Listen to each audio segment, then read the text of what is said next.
எல்லாருக்கும் வணக்கம். Post production work போயிட்டுருக்கனால கொஞ்சம் நான் லேட்டாக வந்துட்டேன். அதுக்காக உங்கள் எல்லாத்தையும் நான் மன்னிப்பு கேட்டுக்கிறேன். என்னுடைய படங்கள் எல்லாமே அநேகமாக வந்து இப்படி நடந்தால் எப்படி இருக்கும் அப்படிங்கிறது தான் most of my films concept. இப்போ இந்தியன் 2 அப்படி தான். இப்போ கரண்டில் இந்தியன் தாத்தா வந்தால் எப்படி இருக்கும் அப்படிங்கிற கற்பனை தான் வந்து இந்தியன் 2. இந்தியன் 1 வந்து தமிழ்நாட்டுக்குள்ளே நடக்கிற மாதிரி கதை இருந்தது. ஆனால் இந்தியன் 2 வந்து கொஞ்சம் தமிழ்நாடு தாண்டி மற்ற மாநிலங்களுக்கும் கதை விரியுது. ஸோ அதை நீங்கள் ட்ரைலர்லேயே பார்த்துருப்பீங்க. இந்த படத்தை பொறுத்த வரைக்கும் நிறைய கதாபாத்திரங்கள் இருக்குது இந்த படத்தில். மெயினாக அவர் இந்தியன் தாத்தா, அது இல்லாமல் நிறைய குடும்பங்கள் இந்த கதையில் வந்து போகும். இந்தியாவில் உள்ள அத்தனை குடும்பங்களும் ஒரு எங்கேஜிங்காக பார்க்கக்கூடிய ஒரு படம். படம் முடியும் போது ஒவ்வொருத்தரையும் இந்த படம் கொஞ்சம் யோசிக்க வைக்கும் நான் நம்புகிறேன். இந்த படத்தை வந்து இவ்வளோ சிறப்பாக வர்றதுக்கு காரணம் வந்து முதல் காரணம் கமல் சார் தான். ஏன்னா பல தடவை சொன்ன மாதிரி வந்து பார்ட் 1ல் கூட நாங்கள் 40 நாள் தான் வந்து அவருக்கு அந்த மேக்கப் போட்டோம், அந்த ப்ராஸ்தட்டிக்ஸ் மேக்கப்பு. இந்த படத்தில் வந்து 70 நாள் போட்டிருக்காங்க. அது சாதாரண விஷயம் இல்லை. டெய்லி பொறுமையாக வந்து 3 ஹவர்ஸ் உட்காந்து மேக்கப் போடணும். அந்த மேக்கப்பில் சரியாக சாப்பிட முடியாது. ஸ்ட்ரா வச்சு தான், லிக்விடாக தான் சாப்பிட முடியும். ஷூட்டிங் முடிஞ்சும் நம்மெல்லாம் போயிடுவோம். ஆனால் காலையில் ஃபஸ்ட்டு எல்லோரும் வரத்துக்கு முன்னாடி கமல் சார் தான் வருவாங்க. ஷூட்டிங் முடிஞ்சு நம்ம எல்லோரும் போயிடுவோம். கடைசியாக அவர் தான் போவார். ஏன்னா ஷூட்டிங் முடிஞ்சாலும் அதை கலைக்கிறதுக்கு வந்து 1 மணி நேரம் ஆகும். ஃபஸ்ட்டு பார்ட் 1 ஷூட் பண்ணும்போது நாள் வந்து கமல் சார் அந்த மேக்கப்பில் வந்து நிற்கும்போது ஒரு பயங்கர ஒரு சிலிர்ப்பு ஒன்று உண்டாச்சு.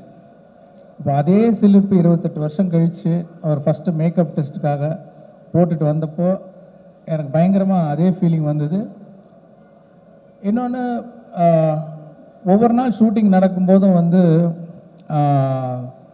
கமல் சார்னே தோணாது. ஒரு இந்தியன் தாத்தா நம்ம பக்கத்துலேயே உலவிக்கிட்டு இருக்கிறாரு, இங்கே பக்கத்தில் இருக்கார் அப்படிங்கிற ஒரு ஃபீலிங் தான் வந்துட்டுருக்கோம். கமல் சார்ன்றதே வராது. அதை நான் ஃபீல் பண்ணேன். அதுவும் இல்லாமல் அவருடைய உழைப்பையும் அவருடைய டெடிக்கேஷன் சொல்லிக்கிட்டே போகலாம். பார்ட் 1ல் பண்ணும்போது பார்த்தீங்கன்னா அப்போ ப்ராஸ்தட்டிக்ஸ் வந்து அவ்வளோ அட்வான்ஸ்டு ஸ்டேஜில் கிடையாது. அதனால் ரொம்ப திக்காக இருக்கும். முதல்ல பார்க்கும்போது கமல் சார் மாதிரி தெரியலையே அப்படிங்கிற மாதிரி ஒரு ஃபீலிங்லாம் இருந்தது. ஆனால் இந்த வாட்டி I want to see the actor more அப்படின்னு சொல்லி அந்த லெகசி கம்பெனியில் சொல்லி இப்போ இன்னும் அட்வான்ஸ் ஆனதுனால, அந்த மேக்கப் இன்னும் கொஞ்சம் தின் ஆனதுனால நீங்கள் இன்னும் கமல் சாரை நிறையா பார்க்கலாம். பார்ட் 1ஓட அந்த கமல் சார் அந்த ஆக்டரை நீங்கள் வந்து கிளியராக பார்க்க முடியும். அது ஒரு பெரிய டிஃப்ரென்ஸ் நீங்கள் இந்த படத்தில் பார்ப்பீங்க. இது மாதிரி பல காட்சிகளில் ரொம்ப சிரமப்பட்டு நடிச்சிருக்காங்க. நான் ஏற்கனவே ஆடியோ ஃபங்க்ஷனில் சொன்ன மாதிரி ஒரு சீன் 4 நாள் ரோப்லேயே தொங்கி நடித்தாங்க. அதாவது ஒரு சீனில் வந்து ஒரு ஷாட் ரோப்பில் இருக்கும், 2 ஷாட் ரோப்பில் இருக்கும். ஆனால் காலையில் வந்து ஈவினிங் பேக்கப் ஆகிற வரைக்கும் ரோப்லேயே தான் தொங்கணும். அந்த மாதிரி 4 நாள் ரோப்பில் தொங்கி நடித்தாங்க. ப்ராஸ்தட்டிக்ஸ் மேக்கப்பு, வேறு ஒரு மொழி பஞ்சாபியில் பேசணும், நடிக்கணும். அப்புறம் என்னென்னா அது 48 ஃப்ரேம்ஸ், ஐ மீன் ஸ்லோ மோஷனில் எடுக்கிறோம் அதை. அதனால் அது என்ன பண்ணோன்னா முதல்ல டயலாகை பேசி நாங்கள் ரெக்கார்ட் பண்ணோம். 12 ஃப்ரேம்ஸில் ரெக்கார்ட் பண்ணோம். ரெக்கார்ட் பண்ணோன்னு அது ஃபாஸ்ட்டாக ப்ளே ஆகும். உங்களுக்கு தெரியல, சிக்கி சிக்கி சிக்கின்னு ஒரு மாதிரி ஃபாஸ்ட்டாக வரும் சவுண்டு. இப்போ அந்த சவுண்டை ப்ளே பண்ணி அந்த ரோப்பில் தொங்கி அந்த ப்ராஸ்தட்டிக்ஸ் மேக்கப்போட பஞ்சாபி பேசி அதுக்கு சிங்க் பண்ணி நடிக்கணும். அவ்வளோ வேகமாக போகிற அந்த சவுண்டுக்கு வந்து கேட்ச் பண்ணி நடிக்கிறதுன்ற யாராலையும் முடியாது எனக்கு தெரிஞ்சு. வந்து அவ்வளோ சிறப்பாக பண்ணியிருக்காங்க. பத்தாவதுக்கு கையில் வேறு ஆக்டிவிட்டி, கை ஏதோ வரைஞ்சிக்கிட்டே இருக்கும். அந்த மாதிரி ஒரு சேலஞ்சிங், என்ன சேலஞ்சிங்காக கொடுத்தாலும் பண்ணுறாரு அவர். இதை விட கடினமாக என்ன பண்ண முடியும், அதுக்குன்னு ஃபோர்ஸ் பண்ணுறதில்ல. அந்த காட்சி அமைப்பு அப்படி இருக்கும்போது அவ்வளோ பெஸ்ட்டாக பண்ணி கொடுத்துருக்காங்க. இன்னொன்று, அவர் வர ஒவ்வொரு காட்சியுமே நான் வந்து ஒரு மோர் தென் டைரக்டர், ஒரு ஆடியன்ஸாக பார்க்கும்போது ஒரு பிரமிப்பு இருக்குது. அப்படியே பார்த்துக்கிட்டே இருக்கிற ஒரு பிரமிப்பு. இன்னும் கொஞ்சம் நேரம் அவர் பார்க்கணும், மறுபடியும் எப்போ வருவார் அப்படிங்கிற ஒரு ஃபீலிங் இருந்துக்கிட்டே இருக்குது. அவ்வளோ சிறப்பாக நடிச்சிருக்காங்க. இன்னும் சொல்லிக்கிட்டே போகலாம். அது மாதிரி இந்த படத்தை ரொம்ப சிறப்பாக்கி கொடுத்த கமல் சாருக்கு வந்து என்னோடய நன்றியை தெரிவிச்சுக்கிறேன். அப்புறம் அனிருத் வந்து பாட்டெல்லாம் கேட்டிருப்பீங்க. நான் என்ன எதிர்பார்த்தனோ அதோட சிறப்பாகவே போட்டு கொடுத்துருக்கிறார் அனிருத். அந்த சாங்ஸ் எல்லாம் வந்து அவருக்கு என்னுடைய நன்றி. நான் ஏற்கனவே சொன்ன மாதிரி ஒரு டியூன் வந்து ஒரு ஓகே சார் எவ்வளோ பர்சன்ட் சார் அப்படிம்பாரு. ஒரு 80% ஓகே அப்படின்னா அதெல்லாம் ஒத்துக்கவே மாட்டேன். 100% நீங்கள் திருப்தி ஆகிற வரைக்கும் நான் டியூன் போட்டுக்கிட்டே இருப்பேன் அப்படின்னு சொல்லி ஒவ்வொரு பாட்டையும் அப்படி போட்டு கொடுத்துருக்காரு. தேங்க்யூ அனி. அப்புறம் இந்த இவ்வளவு பெரிய கனவை, இவ்வளோ பெரிய இமேஜினேஷனை வந்து என்ன தான் இமேஜின் பண்ணிகிட்டு இருந்தாலும் அதை இமேஜின் பண்ணிகிட்டே தான் இருக்கணும். அதை வந்து செயல் வடிவாக்கணுன்னா அதுக்கு சுபாஸ்கரன் மாதிரி ஒரு ப்ரொடியூசர் இருந்தால் தான் சரியாக வரும். அவருடைய சப்போர்ட்னால தான் வந்து நான் என்னெல்லாம் நினச்சனோ அதை வந்து படமாக்கி பார்க்க முடியுது. ஸோ அவருக்கு என்னோடய நன்றி தெரிவிச்சுக்கிறேன்.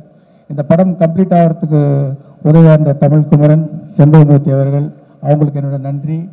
ரவிவர்மன் வந்து அதான் சொல்லுவேன், நீங்கள் வந்து தாத்தா மட்டும்தான் வர்மம் போடுவாரா, நீங்களும் போடுங்க. என்ன வர்மம் பார், ஒளி வர்மம், அது ஒளினாலே ஒரு வர்மம் போடுங்க அப்படின்னு சொல்லுவேன். உடனே புரிஞ்சுக்கிட்டு ஏதோ ஒரு மேஜிக் ஒன்று பண்ணுறாரு. பண்ணி முடிச்சுட்டு வந்து நிற்பார். என்ன சார் அந்த ஒளிவர்மம் வந்துடுச்சா? இல்லைங்க, இது ஒளிவர்மம் இல்லை, இது ரவிவர்மம் அப்படின்னு நான் சொல்லுவேன். அவ்வளோ சிறப்பாக வந்து ஒளிப்பதிவு செஞ்சுருக்காரு. அப்புறம் நடிகர்கள் வந்து சித்தார்த், பாபி சிம்மா, ஜெகன், அப்புறம் ரிஷி, அப்புறம் வினோத் சாகர், இன்னும் நிறைய பேர், சமுத்திரகனி, எஸ்ஜே சூர்யா, பிரியா பவானி சங்கர், மனோபாலா, வேறு நிறைய பேர். சில பேரை விட்டுட்டுனா கூட மன்னிச்சுங்க. ரகுல் பிரீத் சிங், விவேக் சார் மெயினாக வந்து எவ்வளோ சந்தோஷமாக இருக்குது அவரை பார்க்குறதுக்கு. வந்து எவ்வளோ வருஷம் ஆச்சு அவரை பார்த்து. ஆனால் இந்த படத்தில் பாருங்கள், ரொம்ப வித்தியாசமான ஒரு கதாபாத்திரம். அது வழக்கமாக சொல்கிறதா வித்தியாசமானன்ட்டு, உண்மையிலே ஒரு வித்தியாசமான கதாபாத்திரம். அவரோட டைமிங், அவரோட ரியாக்ஷன் எல்லாமே வேறு மாதிரி பண்ணியிருக்காரு.